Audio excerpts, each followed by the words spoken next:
government.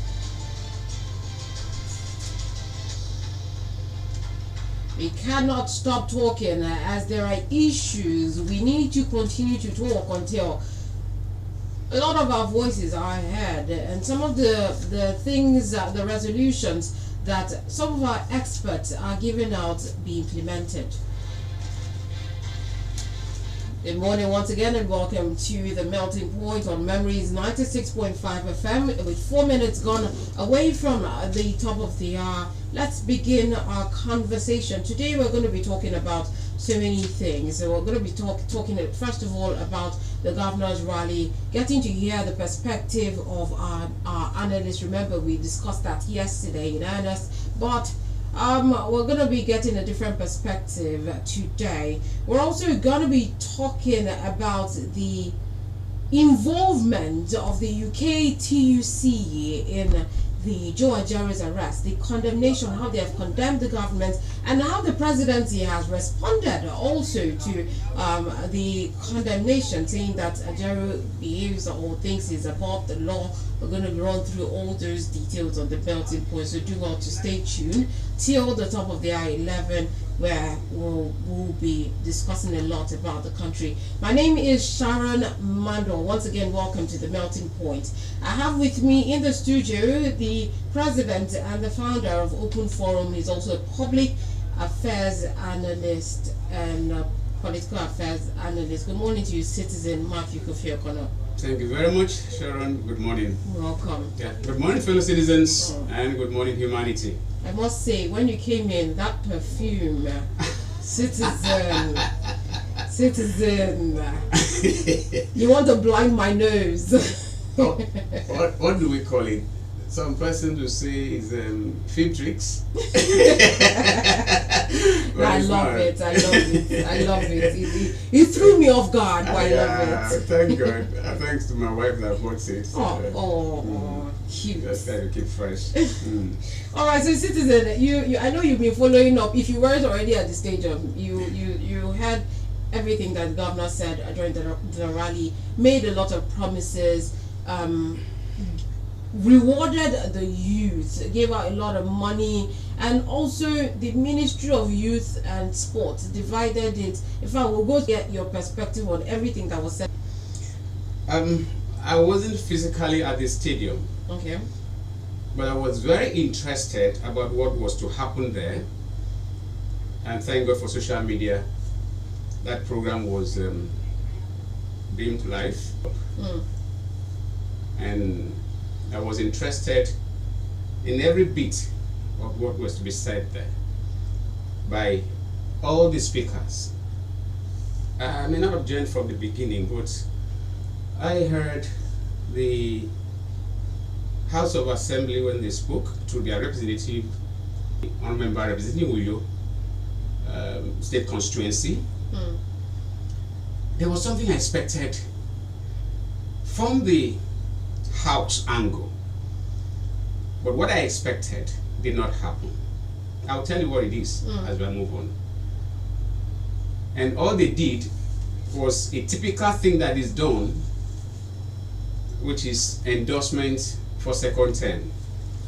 And we cannot forget that this endorsement for second term started even from the first year, which to me happens to be an indictment for those who started campaign for a second term in the first year in office of His Excellency. It shows that certain persons don't have much to offer except political endorsement and support. After that, the other key person that spoke, that I serve, he is going to nail this. He is going to speak my mind. Unfortunately, that person was not unfortunate for the person that spoke, but the person that spoke was a former speaker, Right Honorable Northfield Luke, who happens to be also a former member of the Federal House. He's been a lot. He's been an essay, he's been a speaker of the Nigerian Youth Parliament. He's been quite a lot. And as a youth, so I expected something to have come from him when he spoke, but he brought some humor to it, that it shaved his head. He's there on that morning and wanted to also shave his beard. He now said, no, let me leave my beard, because I've moved from being a youth to being an elder statesman, so that when the governor is going to give out things, he will not give him something as a youth. He will give him something that befits his new status of being an elder statesman. That was on the lighter side, and which is also good to always give that effect. He applauded himself for what he's doing and went ahead to endorse His Excellency for a second term. And that was all about it. And he went back to his seat, shook hands with the governor and others, exchanged pleasantries. I felt bad. You will ask, why did you feel bad? I felt bad because, by the grace of God, Akwa Ibom youths are exemplary. Exemplary in too many ways. One, we are well brought up. There are infiltrations here and there because of the world is a global community, a number of persons. You need to belong to either a cult or occult, or you need to be a ruffian, you need to be violent before you are heard, and because some leaders and elders will never do what is right until you are violent, they will now call you to settle you. So, what was missing? To me, what was missing there was that no speaker, and I'm sure they may not have done it in private, because His Excellency, for what I know him for, will have mentioned that thing. And what is that thing? In 2019, under the administration of former Governor Dumi Emmanuel, where the Honorable Speaker then was Right Honorable Nofio Luke, they passed a revolutionary bill in the House of Assembly that has the capacity to address anything and everything about youth development in the Akwa Ibom State. It was a law on Youth Development Fund that aimed at creating jobs and evolved greater opportunities for youth in the state. That bill was sent to the immediate past governor, Mr. Odekun Dumi Emmanuel. He refused to give his assent. A number of appeals were made. He never gave his assent, and he left office. So I had looked forward that with the incoming governor, stakeholders in that sector are supposed to have perfected their arts to impress upon the incoming governor that there is a revolutionary bill that can address anything and everything. If not enough, it could be amended to be able to address issues of youth development in Akwa Ibom State. But what has happened? Nobody raised it.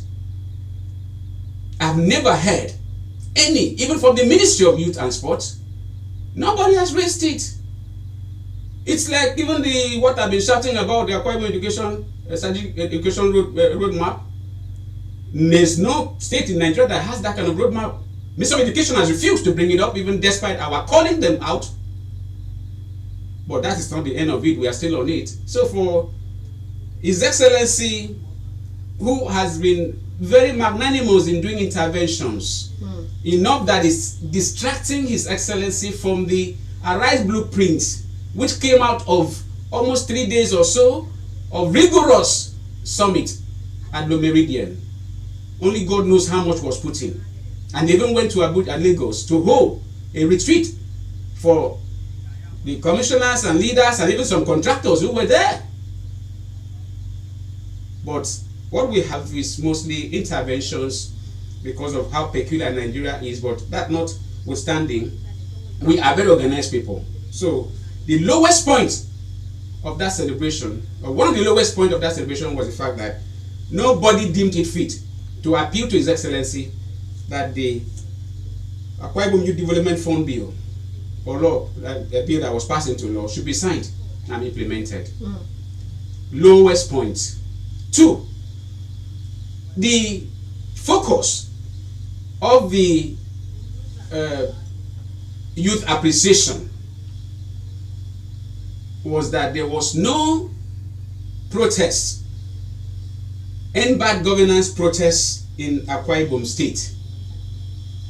I hope you are following me. Mark my word, they said there was no protest. That is misleading.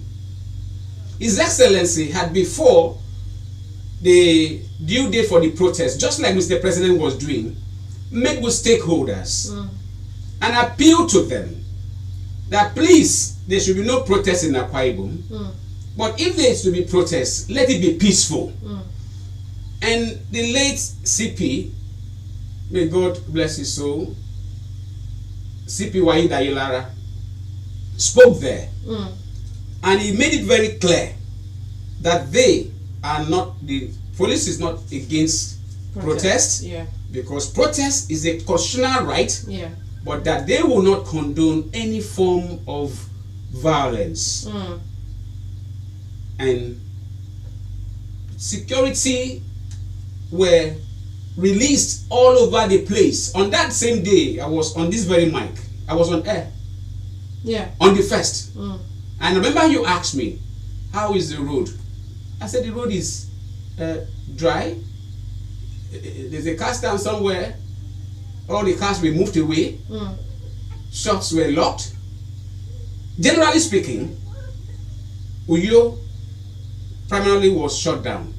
The banks were closed. And some media houses gave live reports of the protests. There was protest that took off from the water fountain at Waniba, went through with housing, and because government and the security agencies has designated Unity Park as the location for protests, protesters gathered there. There were not many, but it doesn't matter. How many people do you need to set fire? There was also a report the next day that I come to that. Were tear gas. Good. I'm glad you are saying it. Now, the video is there. I monitored the protest on radio live, and then TV news the following day. It's on YouTube. The second day, they went to Plaza, and police that was everywhere tear gas them. Not that they were unruly, but to show strength. Police, because what I got, it wasn't to show strength, was because they were away from what. That is what I mean. Yes, protest. Exactly. That's why I said to show strength that you are not supposed to be here, and we have authority over this place. They were tear gassed, and the people left peacefully. So it is very erroneous, because God normally looks for one person to stand in the gap. Just one person is enough. You cannot talk about the liberation of the black people in the United States of America without mentioning at least one person. Even you, I'm sure you know him. Martin Luther King. You cannot talk about protests in this country without remembering somebody like Gani Fawemi. One man. And those young men, I commend them. I have some of their names. I don't know them. For Madam, their video is there. So it's misleading. Government knows how much they spent on security over those days. It was on the 3rd day that business started to be restored in Uyo. Even Channels TV reported it. It's there on YouTube.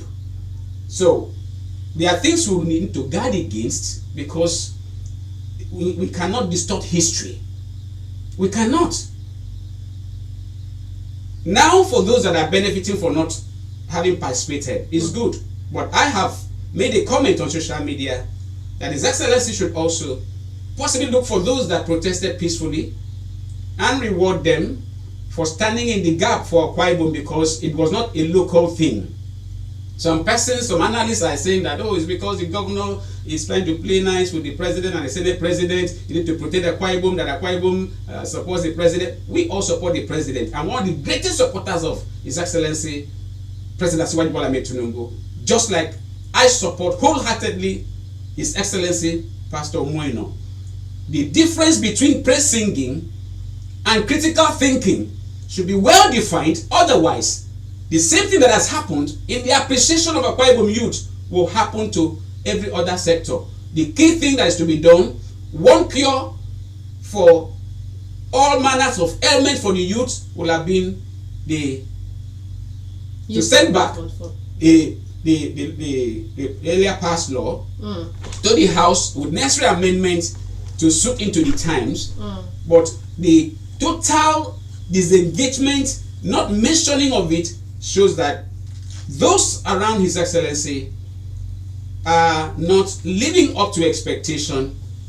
And truly, any leader does not have the kind of people that will to do what Buhari had expected his aides to do to him, from what Femi Adesina said in his book.